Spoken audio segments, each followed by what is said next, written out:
É com alegria que vai se renovando a cada encontro que experimentamos esse abraço tipicamente brasileiro, em que o norte se debruça sobre o sul, a cabeça aos pés, num ato de reverência ao Criador, já que o Pará está lá em cima e o Rio Grande do Sul está aqui embaixo.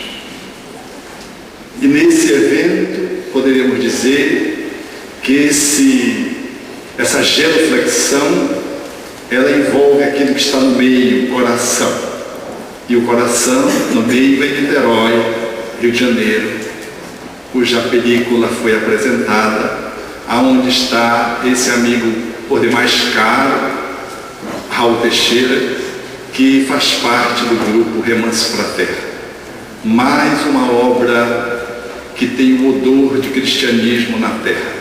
Num dia, num tempo em que faz tanta falta cristandade das nossas casas ditas cristãs.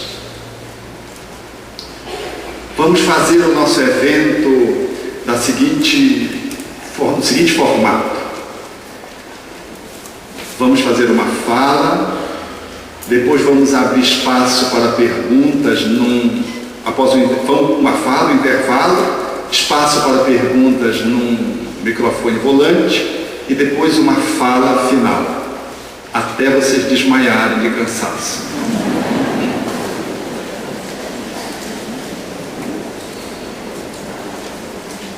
Vendo vocês movimentarem o leque de vocês, eu me sinto em casa.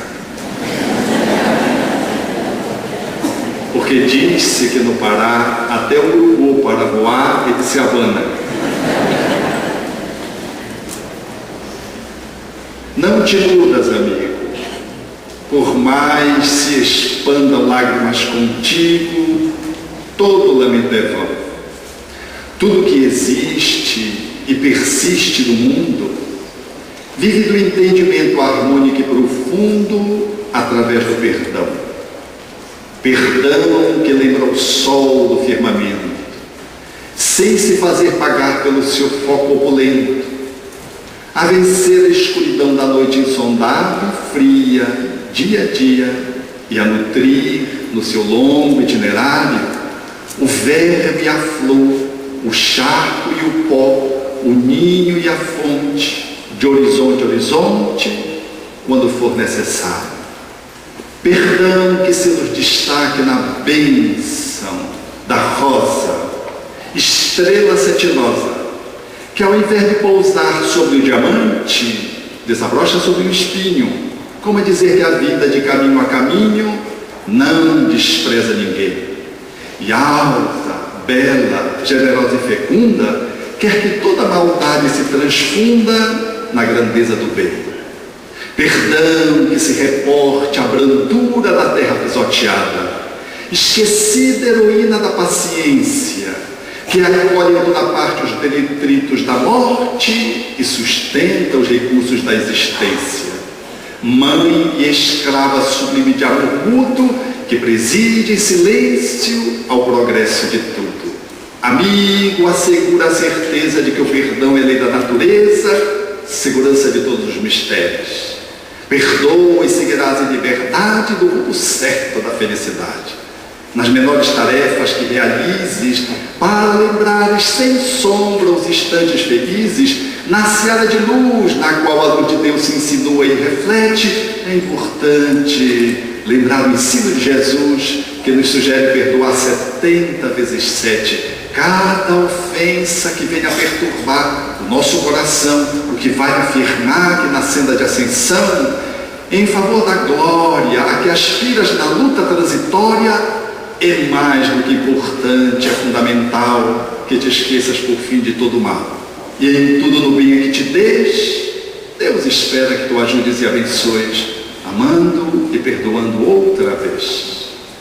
É a cantiga do perdão, na fala poética de Maria Dolores, na psicografia inconfundível de Francisco Cândido Xavier, convidando-nos a refletir sobre essa virtude virtude de alta magnitude e que fala, comunica, de que ela está presente em a natureza, convidando-nos a pensarmos que, em sendo parte da natureza, possamos fazer uma pequena avaliação em torno de como está a nossa relação em torno da arte de concretizar o perdão em nossas vidas. Porque o perdão é uma demanda tão fundamental quanto é a água para manter um corpo hidratado, feito de mais de 70% de água, ou, como oxigênio, indispensável à manutenção da vida física, sem o que menos de 10 minutos de oxigênio é impossível viabilizar o corpo. O perdão é assim. A alma nutre-se do ato de perdoar, como o corpo necessita da água e do oxigênio. É tão indispensável que, se não conseguíssemos perdoar, não conseguiríamos ir adiante.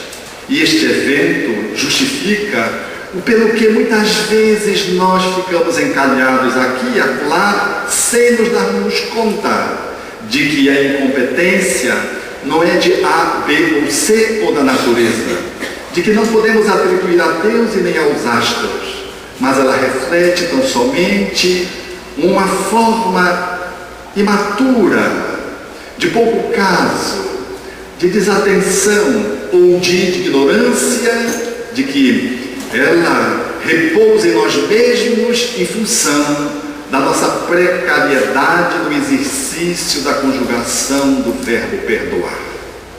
Perdoar é tão fundamental que Jesus propôs ao seu tempo várias falas ao perdão, preferindo inclusive incluir na oração dominical, para deixar emblematicamente dito de que o perdão é tão importante na relação de construção com o outro para encontrarmos o divino, qual é o pão nosso de cada dia.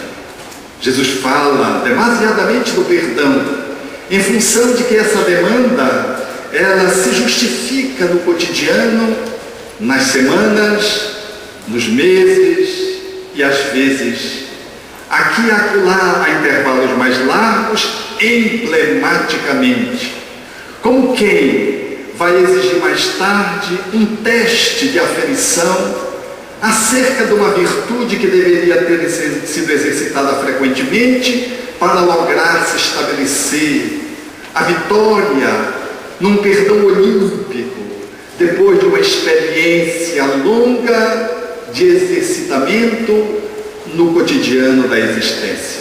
Assim, poderíamos logo de antemão entrever de que, quando falamos do perdão, não estamos falando necessariamente dos grandes problemas, das grandes traições, dos grandes crimes, também desses, mas estamos falando do perdão como um ato de se colocar no mundo, como um jeito de caminhar, porque aqui e acolá a vida não nos economiza sacrifícios e desafios, e seremos necessariamente demandados mais tempo, menos tempo, por ocorrências, reveses, vicissitudes que vão aquilatar o quanto eu já consegui em mim mesmo construir essa competência amorosa que me coloca numa condição favorável de acessibilidade ao perdão.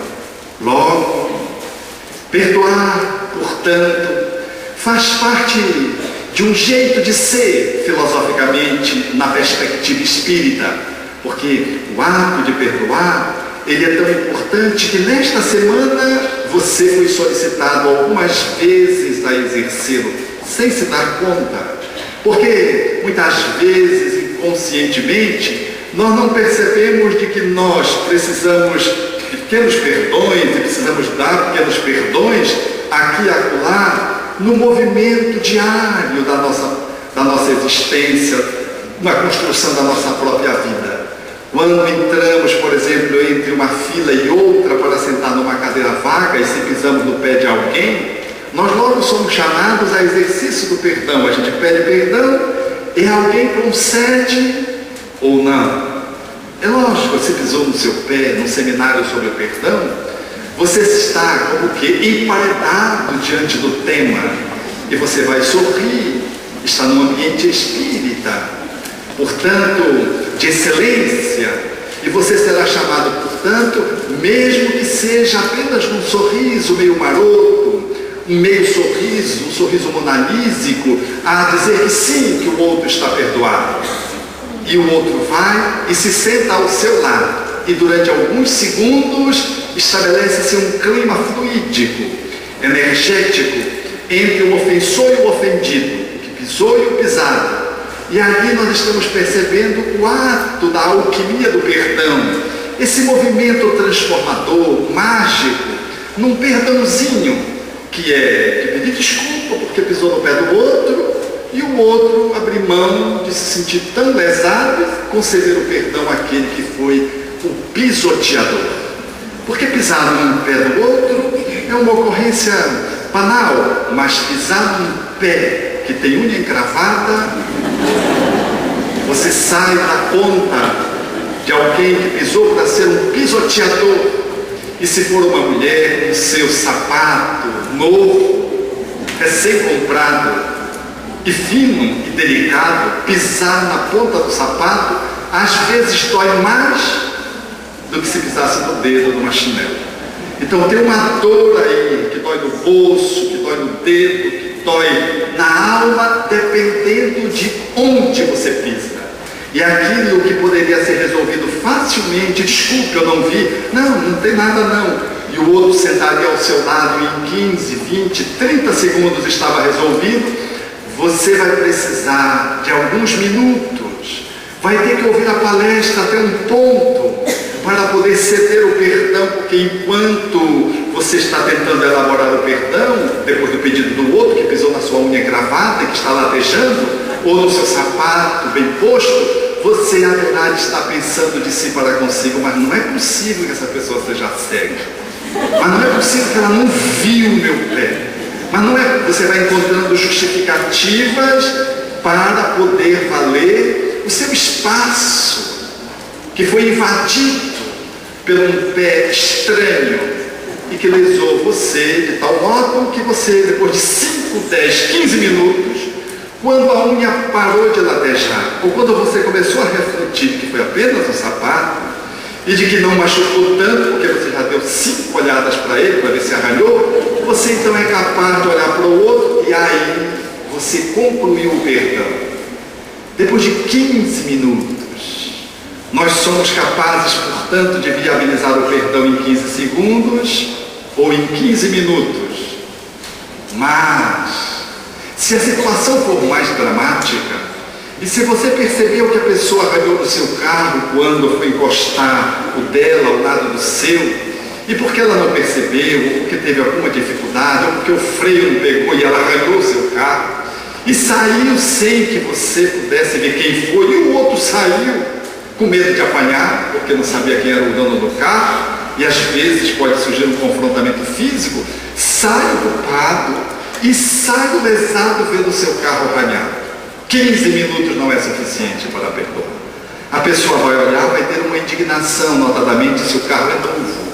Porque às vezes nós valorizamos mais as coisas do que as pessoas, e o carro, ele tem para algumas pessoas um valor emblemático tão profundo, que mesmo quando nós compramos um carro, nós deixamos ele embalados no plástico, para proteger o nosso filho, e ai do filho que mancha a poltrona do carro. É um problema que se estabelece às vezes doméstico, porque a mãe quer proteger a criança, porque acha que o carro vale menos, e o pai acha que o carro vai ficar eternamente sem ser manchado num banco de comida, tendo 3 filhos em casa. É quase uma mágica conseguir esse feito de não contaminar um carro, não manchar o banco do carro, notadamente se ele for de tecido, tendo crianças em casa. Mas a gente deixa ali. E durante um período parece que aquele carro é a nossa própria alma. Ninguém pode encostar, arranhar, porque senão a gente logo fica machucado, fica ofendido. entra em crise. Então imagine você saindo, seu carro arranhado, e o malfeitor desapareceu.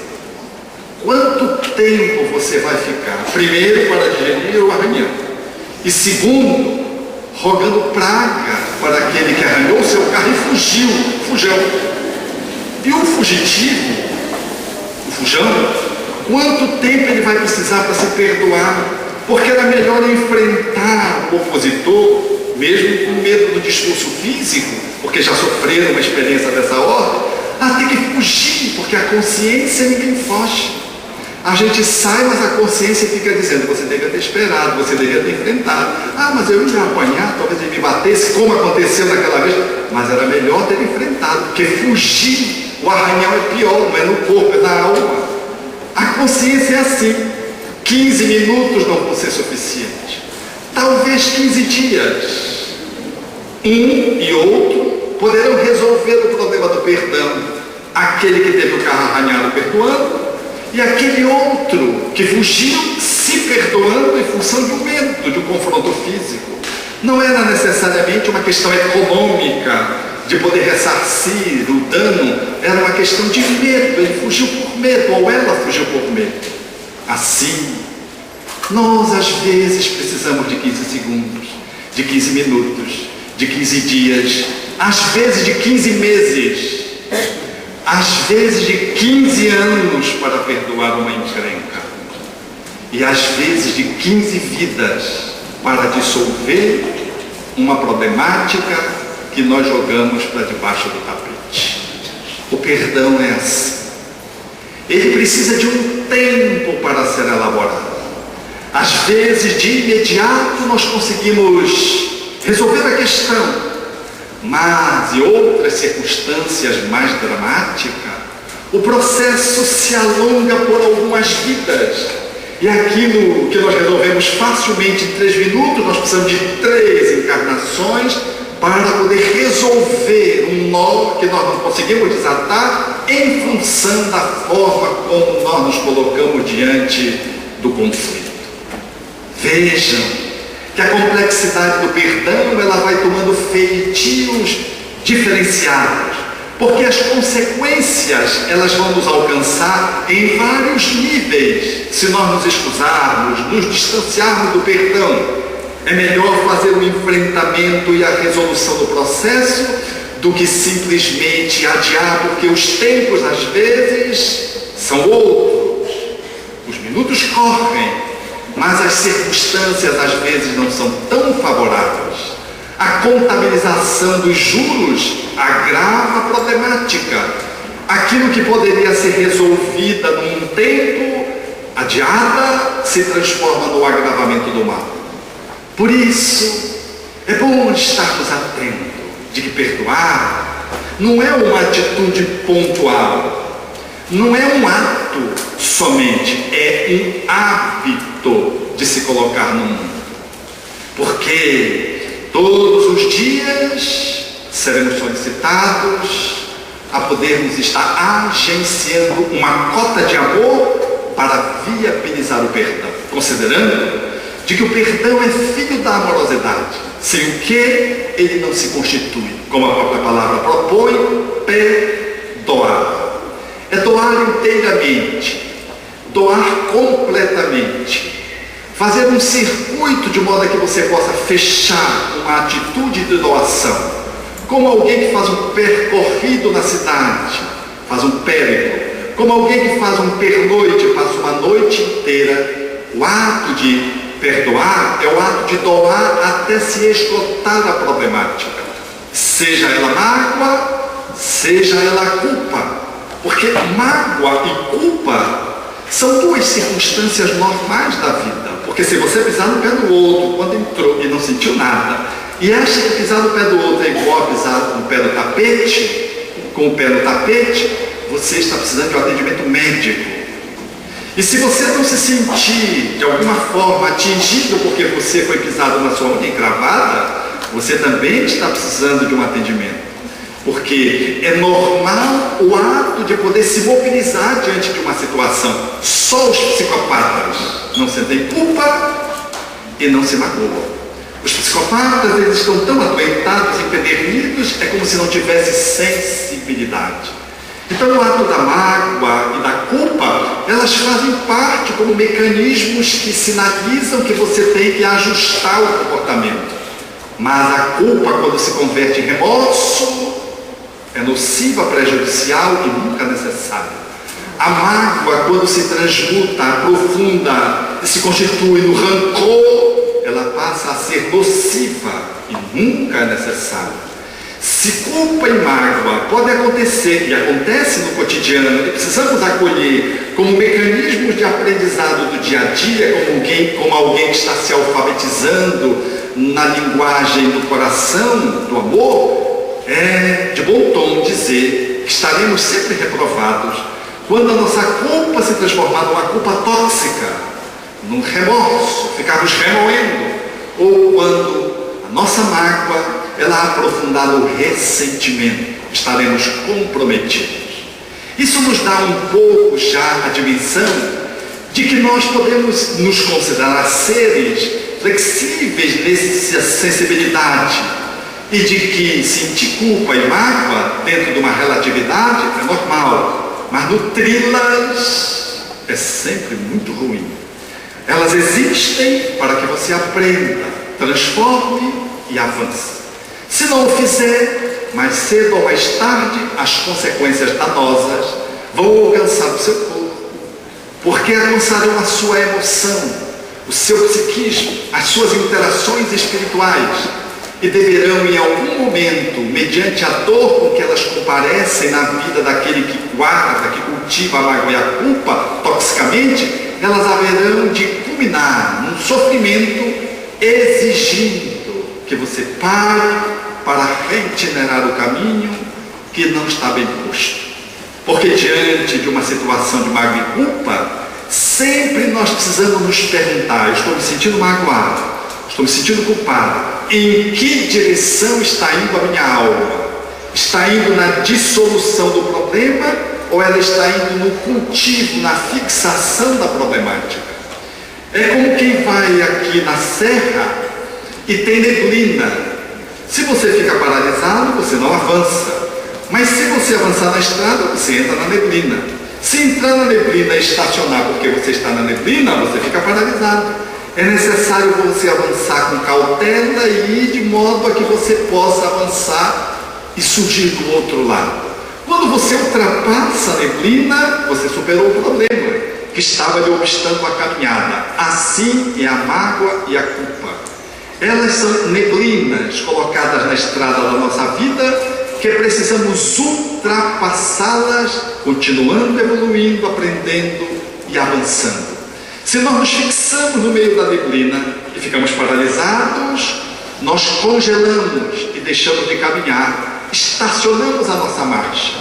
Ou se nós passamos a nutri-las, como quem acaricia algo precioso e não quer abrir mão da culpa e da mágoa, agora transformadas em toxicidades, elas vão aos poucos minando a sua existência, e mais tempo, menos tempo, elas vão se manifestar com os sintomas espirituais, mentais, emocionais, físicos e as relações interpessoais, das relações sociais. Essa é uma realidade que precisamos todos nos colocar, nos dar conta, porque mágoa e culpa, numa certa medida, nós vamos às vezes acumulando, sem falar que às vezes nós trazemos de outras vidas, porque não deliberamos resolver a questão em tempo e trazemos para essa vida. Quantos companheiros trazem esses comandos psicológicos do inconsciente e não se dão conta de que são pessoas magoadas, por exemplo, pessoas feridas, trazem, por exemplo, a culpa regendo a sua existência. Toda pessoa que tem toque, o transtorno obsessivo compulsivo, é um culpado, que assim não se perdoou. Tenta limpar fora o que está sujo na alma.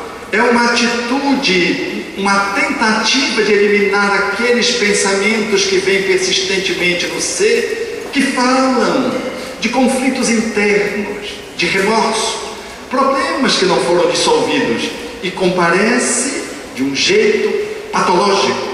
Mas às vezes não está com um toque exatamente, mas está com uma manifestação que surge quase como um toque, um degrau antes. Por exemplo, aqueles que têm um escrúpulo por limpeza são demasiadamente aciados. São pessoas que limpam tudo. São pessoas com um cuidado com a arrumação em casa que você percebe que beira o exagero, ou é exagerado. Não consegue de modo algum, por exemplo, dormir uma noite sem ter arrumado a casa depois do aniversário. É 4 horas da manhã, a pessoa tem que arrumar a casa, tem que varrer a casa, tem que passar o pano. E pior que, se for ela chama o esposo para fazer isso. Que ela seja culpada, tudo bem, mas que chame o esposo, que não tem nada a ver com o quase toque dela, mas chama. Quantos de nós, para pendurarmos um quadro na parede, temos uma dificuldade imensa? Eu vi um rapaz, ele chegava no meu consultório e viu o meu quadro torto, e ele ficava assim: está torto. Eu digo: está torto. O quadro, ele não se equilibrava direito. Então, uma dada circunstância, eu fiz um teste com outro que tinha o mesmo senso de estética demasiadamente refinado, porque estava na direção do perfeccionismo. Quando eu saí, ele estava tentando ajeitar o quadro, já tinha uma certa atividade, estava tentando ajeitar o quadro, mas quando ele colocava o quadro arriava. E então eu presenciei ele com a boca da botija, tentando ajustar o problema dele, querendo corrigir a posição do meu quadro. Eu entrei, esse quadro é que nem o dono, é sempre meio torto, nunca está correto. Para descontraí-lo, a pessoa que traz culpa, ela quer sempre as coisas muito ajustadas. Se ela levanta, por exemplo, de uma mesa, ela arruma a cadeira dela, do outra. Imagina um restaurante com 15 pessoas que foram almoçar com ela. O garçom disse: vai deixar, mas ela fica incomodada, ela tem que colocar no lugar, que é um jeito de querer arrumar internamente algo que está desarrumado. Está falando de uma culpa secreta, silenciosa, que se manifesta mediante um script, através do qual ela tenta ajeitar tudo. Quantos trabalhadores da casa espírita, por exemplo, do movimento espírita, são aqueles que querem fazer 4 encarnações numa só. Ele faz o trabalho dele, do outro. Não é que os outros não fazem, às vezes é porque ele puxa para si. Ele é o carregador de piano. Há quem olha assim e diz assim: ou fulano é missionário, ou é culpado. A maioria das vezes é culpado. Porque o missionário, ele é leve, ele trabalha muito, mas ele tem um jeito de se colocar no mundo que revela uma gratificação interior. Ele não faz muito por compulsão. O culpado sempre age por compulsão. Ele precisa fazer, porque se ele não fizer, ele não fica bem. E quando ele faz a exaustão, nunca está bom, porque ele sempre acha que precisava ter feito um pouquinho mais. Ele não é nem capaz de reconhecer que ele fez o trabalho, reconhecer para ele mesmo que ele conseguiu arrumar, conseguiu ajeitar, conseguiu executar a tarefa que lhe foi confiada. Não, ele fica sempre com um peso dentro dele de que não foi feito da forma suficiente. É um culpado. Se você diz assim: eu tenho que fazer, você é um culpado. Porque quem tem que fazer não opta por fazer, tem que fazer, está se empurrando. E quem se empurra é porque tem culpa e se sente obrigado a fazer, não escolhe fazer. Eu escolho dar passe, eu não sou obrigado a dar passe. Se eu sou obrigado, eu sou culpado. Eu dou o passe é bom, ajuda, mas eu poderia estar com uma qualidade diferente se eu escolhesse dar um bom passe, através de um amor que pudesse ser cada vez mais de gratuidade, e não com essa mácula de uma culpa que sempre me coloca na hora de que eu vou exercer a tarefa, achando que os meus fluidos não serão suficientes, que não são suficientemente bons, de que os espíritos vão ter que se desdobrar. Esses pensamentos, se nos acorrem na mente, você é culpado. Vejam, disfarçadamente, quantas culpas jazem no nosso íntimo, e às vezes nessa vida a gente está indo até muito bem, sem grandes problemas. Mas se você não sabe dizer não, você é culpado. Aquela pessoa que sempre diz sim, sempre diz sim. Se você pede, às vezes ela assume compromisso no mesmo horário, ela não consegue. E se ela vai dizer não, ela fica vermelha, ela fica incomodada, ela justifica 5 vezes para dizer um não cabal. Não dá para ela atender a pessoa, solicitação, o pedido, mas ela tem dificuldade de dizer não. É como se ela fosse refém da culpa, e o é. É como se ela não se pertencesse, e de fato ela se pertence, mas ela está dominada pelo obsessor interno chamado culpabilidade tóxica, um remorso que faz com que ela diga muitos sims e fale muitos compromissos, fale com muitos amigos, porque ela não consegue dizer que não vai no aniversário, que não vai poder desenvolver aquela atividade espiritual espírita, que ela não pode ir aqui ou acolá para atender uma certa confraternização. Na época de dezembro, por exemplo, se enche de culpa, porque o que sobra é confraternização. Todo mundo quer confraternizar. Infelizmente, só no mês de dezembro. E as confraternizações, às vezes, nem sempre são genuinamente natalinas, mas a pessoa não consegue dizer não. Então ela falta em 4, 5 e passa o mês de dezembro atormentada. Quando vai chegando dezembro, ela vai ficar preocupada. Pois as confraternizações que ela vai ter que dizer sim, porque ela não consegue dizer não, e vai faltar. Veja, eu não estou querendo culpar vocês, mas que vocês, nós, temos essas encrencas, como eu gosto de dizer, as temos muito. E precisamos, sem sentir culpa porque temos culpa, precisamos abrir um espaço de autoacolhimento e perguntar de nós mesmos para nós mesmos, de onde vem isso? E o que isso quer significar?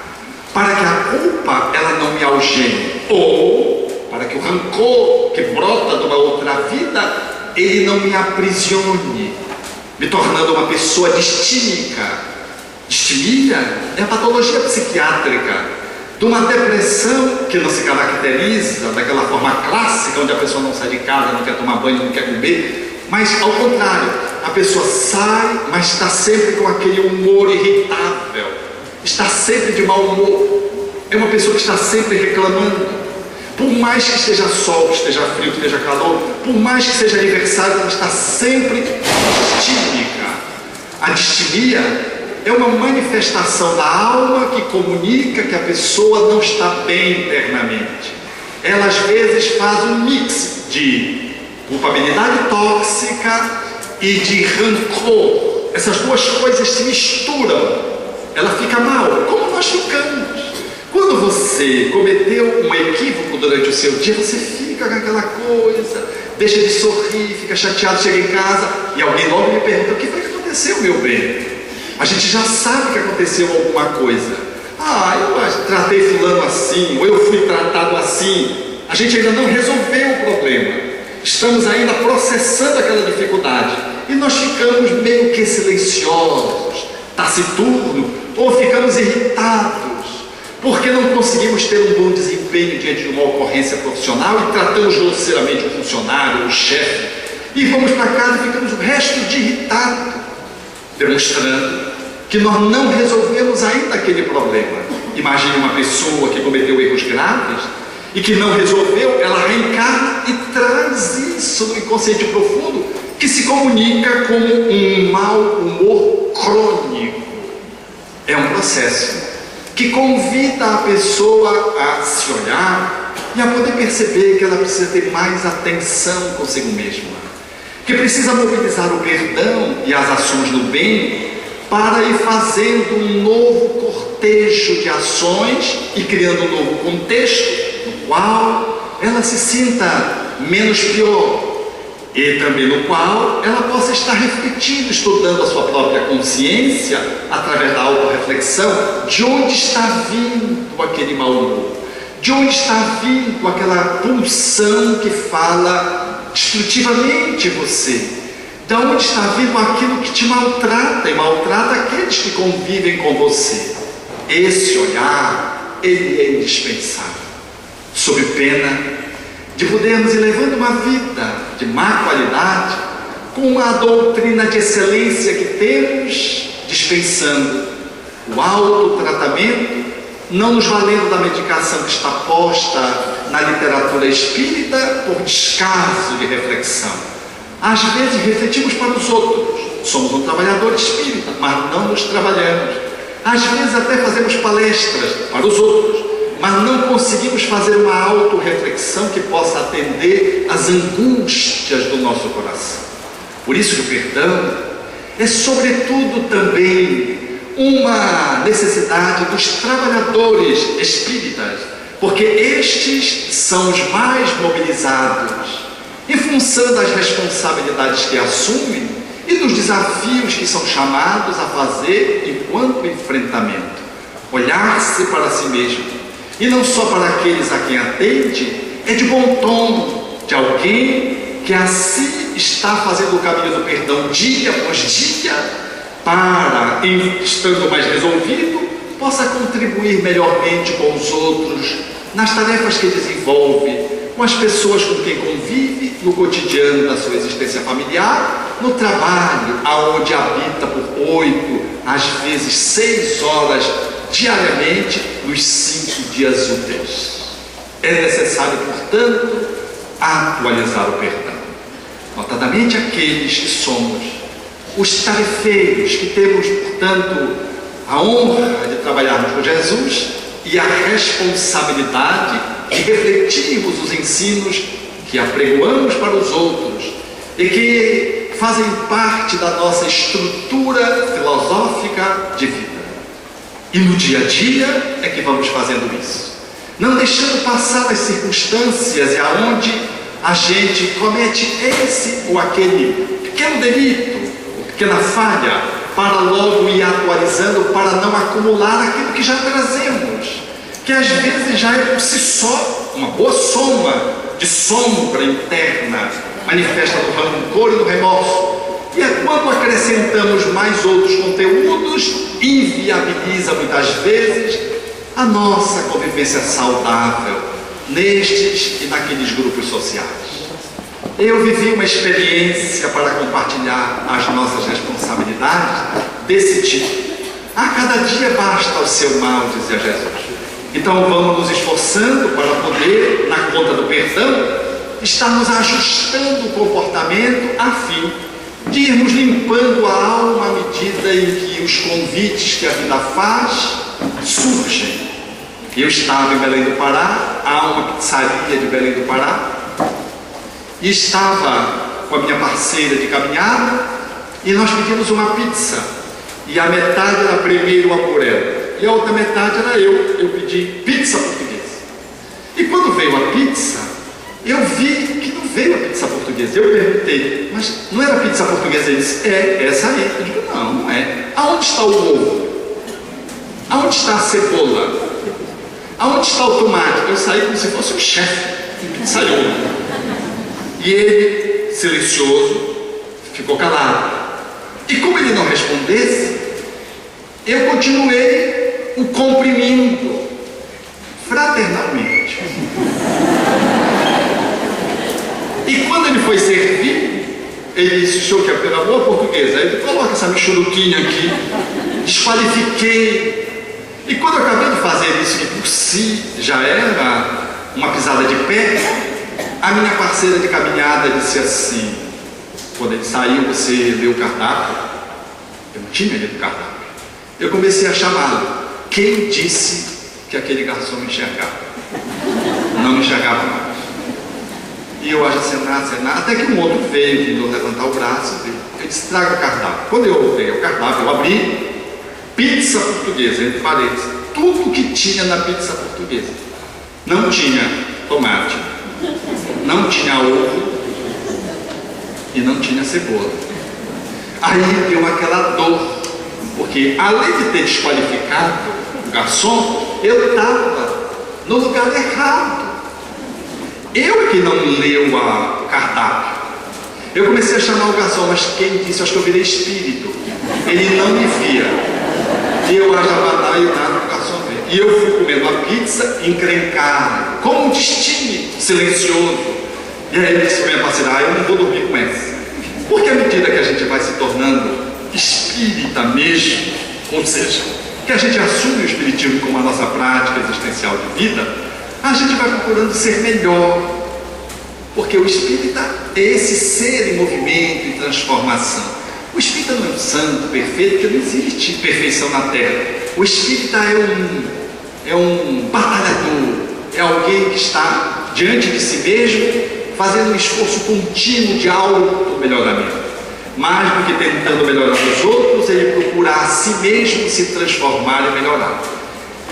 Em função desse olhar, que é a proposta de Allan Kardec, bem posta para os espíritas que somos, eu disse, eu não vou dormir sem essa. Lembrando de Jesus, a cada dia abaixo do seu mal, já era noite, então eu precisava resolver aquilo, porque quando a gente não resolve uma dificuldade com alguém, a gente leva aquele alguém para a cama.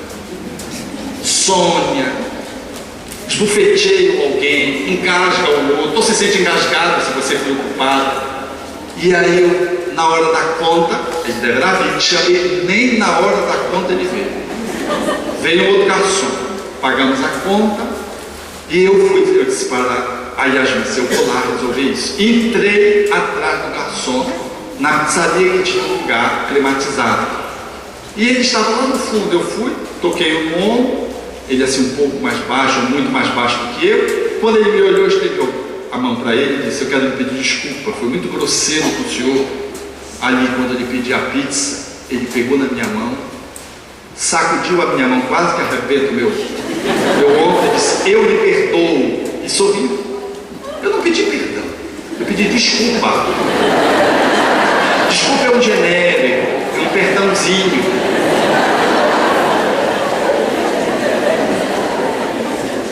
Eu percebi que aquele homem ficara profundamente magoado comigo. E eu fiquei impressionado, porque eu não fui pedir perdão por causa dele, eu fui pedir perdão egoisticamente por mim. Eu dormi bem. Mas eu não me dava conta de que ele também não estava bem. De que se eu fosse para casa eu não ia dormir. E ele igualmente.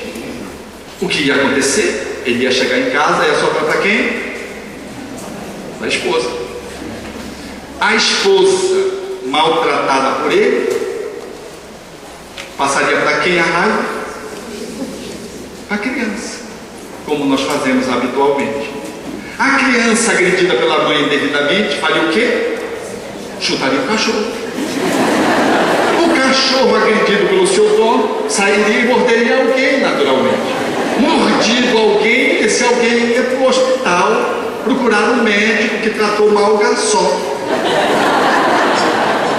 Não nos enganemos, aquilo que plantamos, colhemos. A vida traz o efeito o que damos para a vida nos devolve. Talvez não pela mesma pessoa, mas por outra, de bom ou de ruim, tal como Francisco Cândido Xavier propõe, de que a tua atitude no bem em algum lugar é teu advogado de defesa em qualquer outro lugar, mostrando que uma semeadura feita, ela se espalha, ela caminha e você haverá de encontrá-la mais tempo, menos tempo.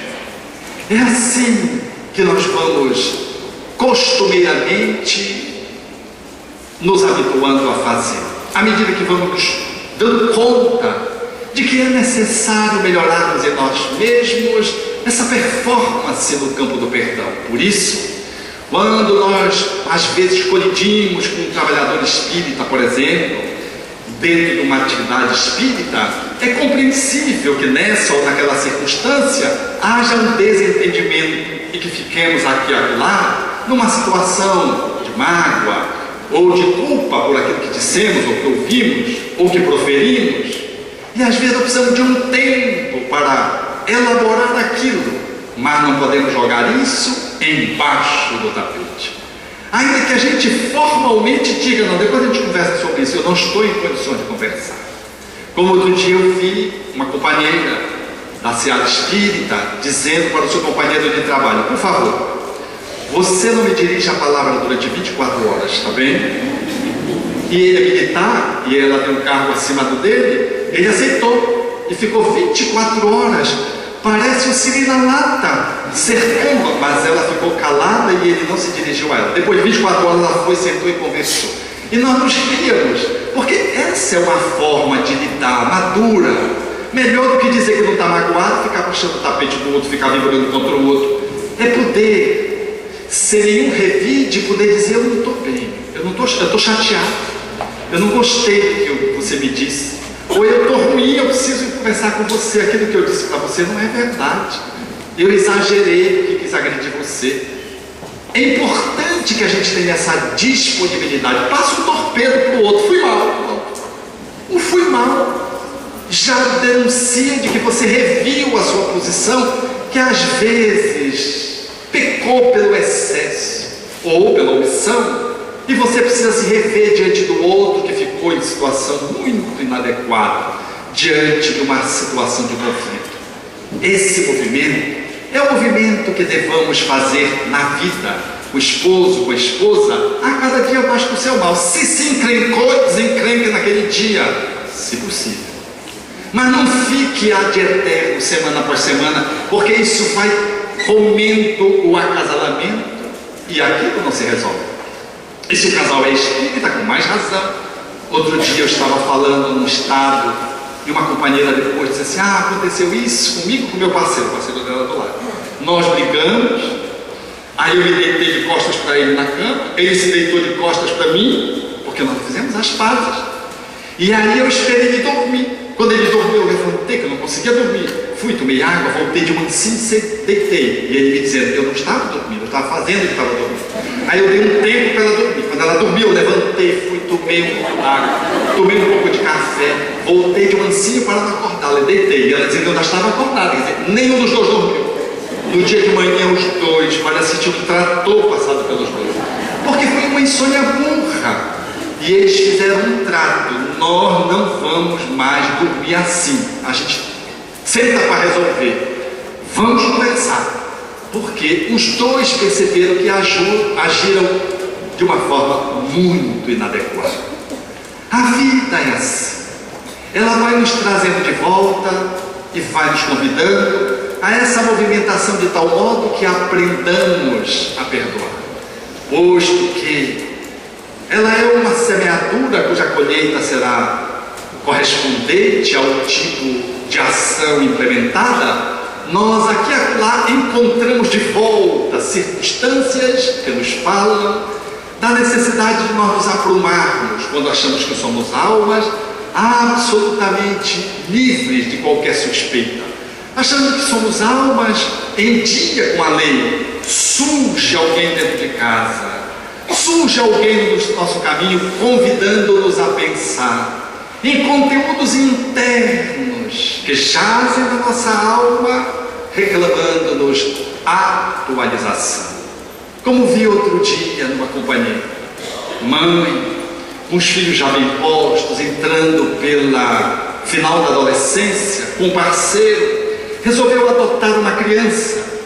No consenso dos outros filhos, todos queriam mais uma criança, seria o quarto filho. E quando fizeram a movimentação, porque surgiu uma criança de repente, essas coisas, entre aspas, do acaso, e quando a adoção foi se legitimar, estava para se consolidar, veio uma fala dos estudos legais, mostrando que aquela criança tinha uma irmã que também fora abandonada, e era gêmea.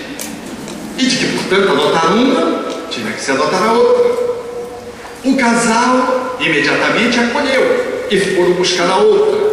E a adoção, então, foi se concretizando mediante os passos legais que o nosso país requer. E ela me dizendo: fazem 2 anos.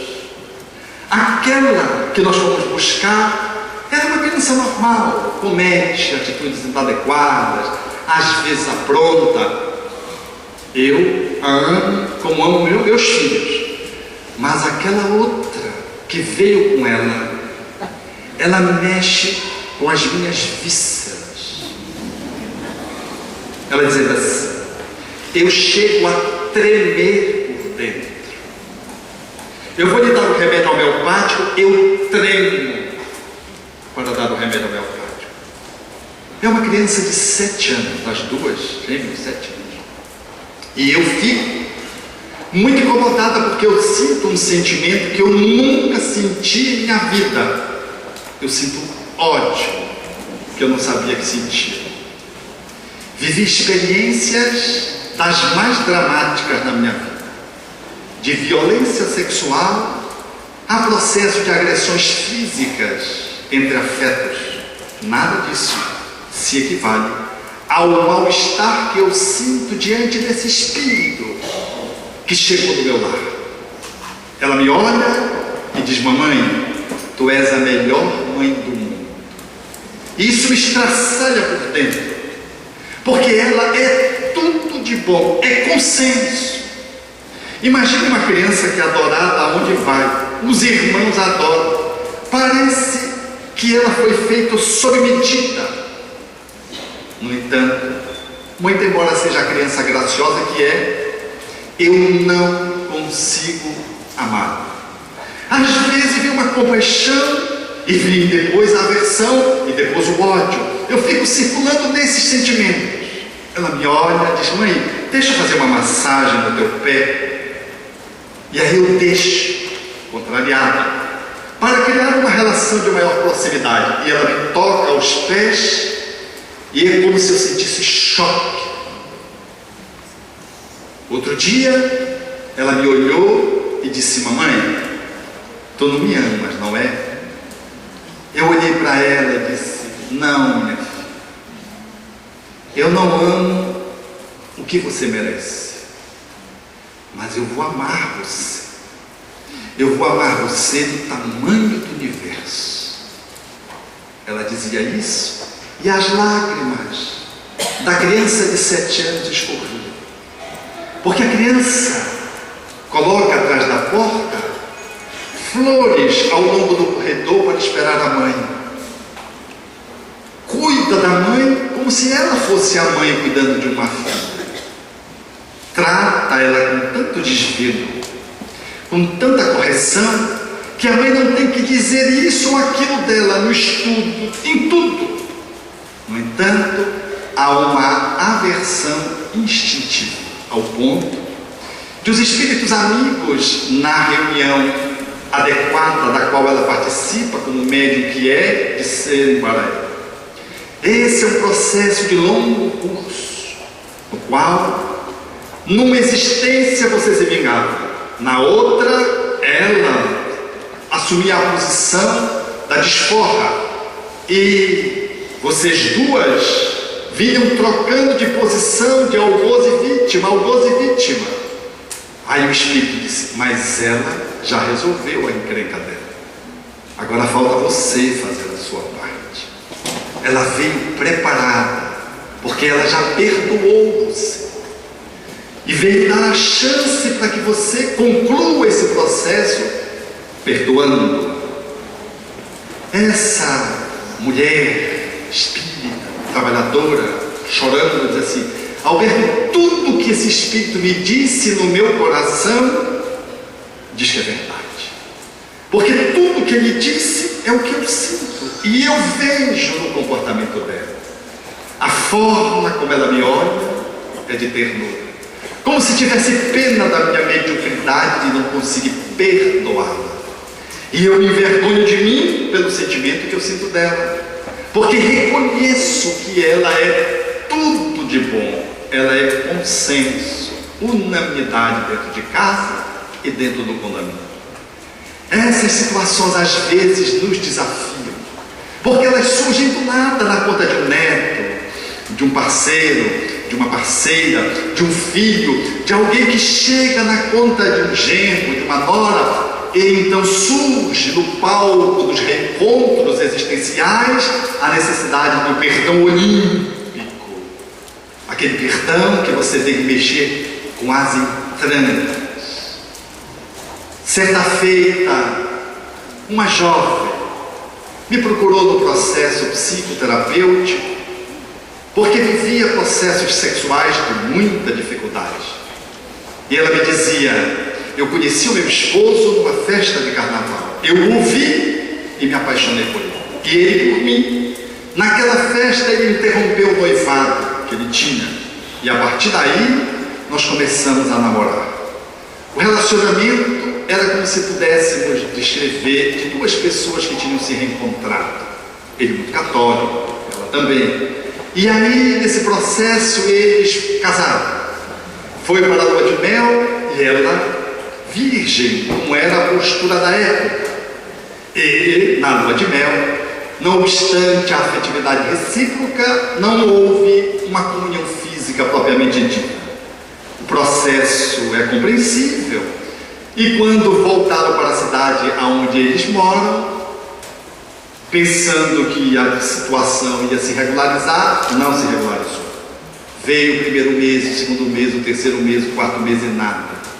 Veio o segundo semestre e nada. Veio o segundo ano e o relacionamento correndo com tranquilidade. Ele cavalheirescamente acolhendo-a, sem forçar a barra em nenhum momento, sem constrangê-la, sem estabelecer nenhum expediente que pudesse representar uma reivindicação. E ela, agindo também normalmente, teve apenas o cuidado de ir ao ginecologista, que consolidou o diagnóstico de que ela estava muito bem. Foi o segundo mês do segundo ano, o terceiro mês, o quarto mês, o quinto mês, o sexto mês, o sétimo mês, o oitavo mês, nada. Veio o terceiro ano, o primeiro mês, o segundo mês. Se vocês estiverem cansados, imagine ele. Ele não ficava cansado. Isso é que é o mais assustador. Sempre na mesma postura, sem que o amor se arrefecesse, o que lhe intrigava. 4 anos depois veio o primeiro interação sexual. E logo em seguida, gravidez. Veio o primeiro filho.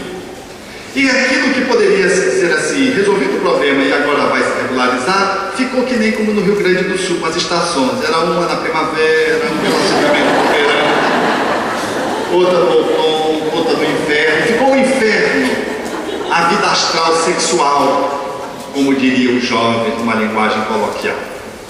O relacionamento foi seguindo, veio o segundo filho, e lá pelas tantas, ela, com mais de 8 anos de vida, de conjugalidade, avançando no tempo, ela começou a se incomodar, não ele, ela.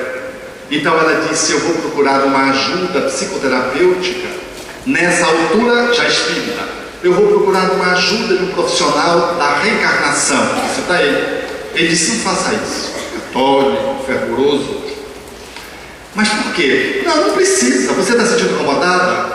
Ela disse: eu estou. Era um regime muito austero. E ele disse: mas eu estou bem. E ela disse: não, mas eu não estou bem, eu vou procurar. Ele disse: não, procure, não procure. E ela disse: eu vou procurar. E ele ficou incomodado porque ela ia procurar uma abordagem que envolvesse reencarnação.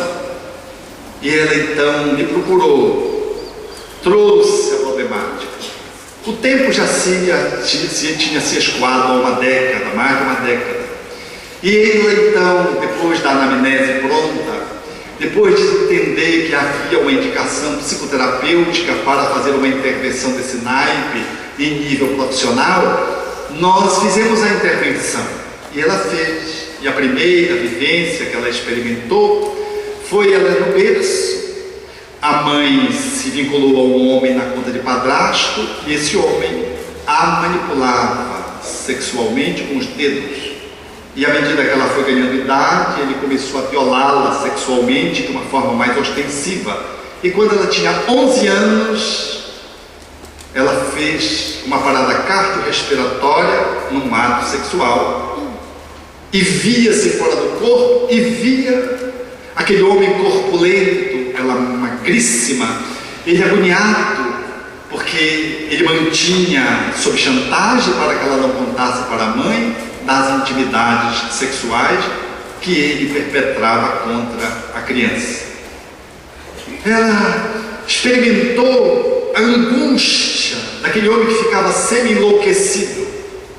O processo psicoterapêutico da sessão seguiu-se, e ela então, após aquela sessão, foi para casa, e quando chegou ele estava andando no pátio, de um lado para o outro, de um lado para o outro. E ele disse para ela: eu estive na sua regressão. Ela estranhou, porque ele não acredita em reencarnação. E ela disse: mais ou menos, e foi entrando. Quando ela estava para adormecer, ela viu um movimento. Quando ela olhou, ele estava com a mão sobre a cabeça, olhando para ela e disse: eu lhe estuprei? Ela disse: sim, você me estuprou. Uma pergunta feita repentinamente, com uma surpresa para ela. E ele fez outra pergunta: eu lhe estuprei desde pequenina? Ela disse: sim, você me estuprou desde criança. Na sessão que seguiu, ela me perguntou: mas como é, doutor, que ele podia saber isso, se foi eu quem regrediu? Ele fez 4 perguntas. Ele não é reencarnacionista. Perguntou se eu estava na reencarnação, na regressão. Depois perguntou se me estuprou. E depois perguntou se ele tinha me estuprado desde pequenino. Eu lhe disse, naturalmente, ele é católico fervoroso, de ir a Roma inclusive, mas tem na consciência a culpabilidade tóxica. E o criminoso sempre volta ao local do crime. Ninguém foge daquilo que faz. Efetivamente, o ato de buscar a causalidade daquele conflito sexual não era só dela, era de ambos. E foi necessário ela chegar na idade correspondente a 11 anos aproximadamente, para que ela começasse a se sentir incomodada, porque até então ela não se sentia incomodada, como se ele tivesse uma pena que ter que pagar até 11 anos. E por isso ele não reclamava, e por isso ele não cobrava, e por isso ele era um gentleman no atendimento a ela. Era efetivamente um terapeuta cuidando da vítima que ele tinha lesado. Era alguém que estava fazendo perdão pela via da conjugalidade, restaurando a confiabilidade daquele espírito que ficara mutilada numa experiência distorcida de pedofilia. Ele foi fazendo o caminho de volta, e quando ela se sentiu que ele tinha pago, começou a incomodá-la.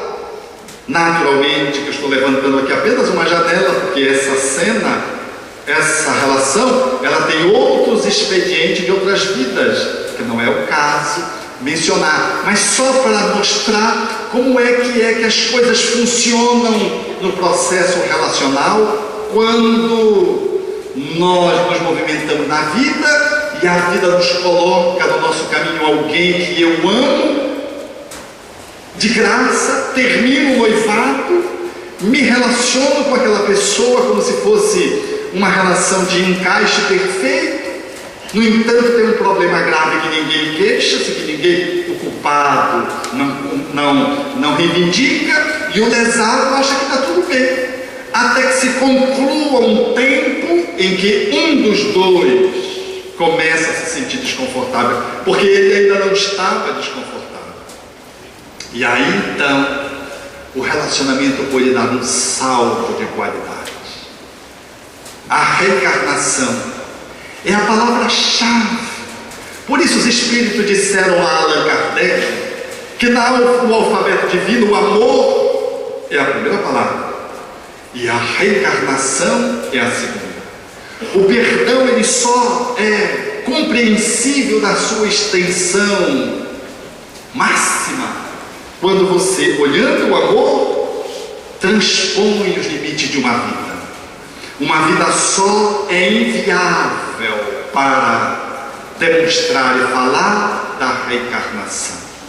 É necessário que possamos falar do perdão. É necessário que possamos transpor esses portais a fim de que o amor-perdão ele possa comparecer no filho, na parceira, no parceiro, no pai, no avô. Não há acaso, casualidade, há causalidade dentro da vida. E o olhar do perdão retira-nos da posição da vitimização para sairmos para uma atitude honrosa, deliberada, do perdão mediado pela convivência. Nos retira daquela posição do culpado que tem que se autopunir, tem que se autoflagelar, para poder carpir a sua pena. O amor, através da reparação, é a forma mais excelente que se deve lidar quando cometemos um ato equivocado. Foi Allan Kardec, na monumental obra de O Céu e o Inferno, nos trazendo um código de reparação da consciência, quando estabelece os 3 passos fundamentais para que eu possa ficar bem comigo quando eu cometo uma atitude da qual a lei de amor universal foi infracionada, foi lesada, foi não observada. Diz o codificador: cair em si, o arrependimento.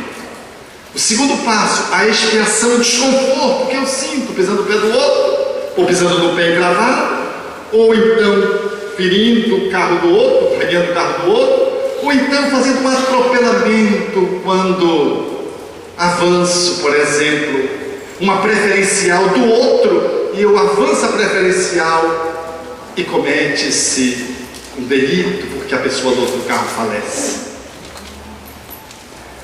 Arrependimento segue-se a expiação, a dor que eu sinto por ter cometido um ato que pode ser banal e que pode ser grave, dependendo do ato. E a terceiro passo, a reparação. Ser espírita é sair da posição da vitimização ou da culpabilização, dessa posição da vingança ou dessa posição da autopunição, para a atitude responsável. O espírita é aquele que dá conta da sua administração interna, dando respostas sábias, responsabilidade, habilidade de dar respostas, e o faz através dessa atitude reparadora, depois de se dar conta, de se arrepender, depois de sentir o mal-estar que é inevitável, que vem junto, que se segue, e depois de uma reparação que vem sinergicamente junto com as 2 outras movimentações, ou então que vem como uma etapa última na qual, ou através da qual, eu preciso ir ao encontro do outro, fazer a reparação. Outro dia eu vivi essa experiência. Agora, numa outra posição, alguém me acordou 1h30 da manhã para me pedir perdão, mas eu não sabia quem era. A pessoa perguntou: senhor doutor Alberto, quem é o senhor? Doutor Alberto, o senhor está lembrado de mim? Não, quem é você? Aí a pessoa se identificou, disse: eu não estou lembrado de você. Ah, o senhor não está lembrado? Não. Ah, sim. O senhor não está lembrado? Não estou. O que foi? Ela disse: não, é porque eu lhe feri, eu lhe magoei. Não estou me lembrando. Não, eu feri, doutor Alberto. E eu comecei, o diálogo foi se estendendo. Eu disse: você é da onde? Você é do espaço profissional, é do espaço espiritual? Não, eu sou espírita. Aí eu escaneava na minha mente e não encontrava alguma coisa que pudesse ter representado uma agressão na minha direção. Porque às vezes as pessoas nos agridem, mas você não se sente agredido. E às vezes se sente. E ela foi ficando sem jeito. Aí eu perguntei: quando foi que aconteceu? Ela disse: faz 1 ano e meio. Ai, meu Deus. Aí me marcou. Porque 1 ano e meio depois ela me acordou 1h30 da manhã para me pedir desculpa. Aí magoou. Eu disse: mas minha querida, 1 ano e meio. Aí você veja, a pessoa para telefonar para o outro 1h30 da manhã sem estar localizada, precisa estar com aquela encrenca muito encalacrada. Aí ela foi ficando decepcionada porque eu não lembrava. É como se o perdão que eu tivesse que dar, eu tivesse que me lembrar. Eu disse: eu fiquei chateada com você mesmo, megera, desalmada, mas agora eu te perdoo. Parece que eu tinha que fazer isso. E eu não conseguia fazer isso porque eu não conseguia sentir nada, porque eu nem lembrava de quem era ela. Aí eu disse: mas tudo bem, se você quer o perdão, você está perdoado, mas eu estou te perdoando por uma coisa que eu nem sei, porque eu não lembro de você e nem lembro de que você me magoou. Ela foi ficando assim, a voz foi diminuindo. Eu digo: tá bom. Aí eu fiquei pensando: mas puxa, o que faz uma pessoa guardar 1 ano e meio uma dificuldade? Mas ela teve a hombridade de buscar para se libertar. Não deixe o outro morrer para recebê-lo na reunião mediúnica. Para pedir perdão ou ser perdoado. Nós que somos banhados pelo conhecimento espírita, saímos de nós mesmos e façamos essa impulsão na direção do outro. as pazes. Se não é presencialmente possível, faça pelo e-mail. Mande um torpedo. Coloque no Facebook. Use as redes sociais, mas dê um passo na direção do outro. Ou então, ore por ele repetidas vezes. E quando encontrá-lo, como um amigo fez isso, no supermercado, ele encontrou o outro depois de orar 6 vezes. Ele não sabia porque o amigo ficou com raiva dele, não falava mais com ele. Ele orou 6 vezes, ele viu no supermercado, ele abaixado no legumes. Ele disse: e agora? Já tinha orado bastante. Quando o amigo se levantou e tocou, me olhou e deu um abraço. Ele disse: Alberto, ele me abraçou com a mesma efusividade de outrora. Eu nem sei porque ele não falava comigo. Eu só sei que o nosso relacionamento voltou. Eu não quis cutucar para não deixá-lo constrangido. Pelo quê? Eu só orei 6 meses e quando ele surgiu na minha frente, eu taquei um abraço nele. Do seu jeito, não deixe passar a oportunidade. Perdoar é melhor para quem perdoa, porque acende a luz no coração. Às vezes a pessoa perdoada nem aproveita, mas isso é a escolha do outro. Faça você o que você precisa fazer e siga adiante, dentro das leis da natureza. Como propõe Dona Maria Dolores, de Feira de Santana: não te iludas, amigo. Por mais se expandam lágrimas contigo, todo lamento é vão. Tudo que existe e persiste no mundo vive do entendimento harmônico e profundo através do perdão. Perdão que lembra o sol no firmamento, sem se fazer pagar pelo seu foco opulento, a vencer a escuridão da noite insondável e fria, dia a dia, e a nutrir no seu longo itinerário o verme, a flor, o charco e o pó, o ninho e a fonte, de horizonte a horizonte, quando for necessário. Perdão que se revele na beleza da rosa, estrela setinosa, que ao invés de pousar sobre o diamante, desabrocha sobre o espinho. Como é dizer que a vida de caminho a caminho não despreza ninguém, e alta, bela, generosa e fecunda, quer que toda a maldade se transfunda na grandeza do bem. Perdão que se reporte a brandura da terra pisoteada, esquecida heroína da paciência, que acolhe em toda parte os detritos da morte e sustenta os recursos da existência. Mãe e escrava sublime de amor mútuo, que preside silêncio ao progresso de tudo. Amigo, assegura a certeza de que o perdão é lei da natureza, segurança de todos os mistérios. Perdoa e seguirás em liberdade, longo certo da felicidade.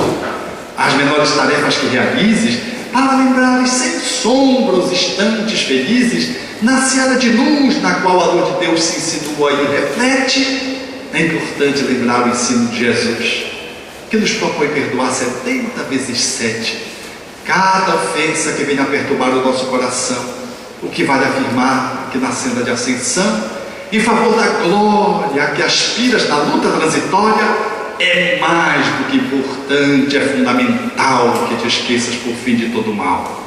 E em tudo do bem que te deixe, Deus espera que tu ajudes e abençoes, perdoando ou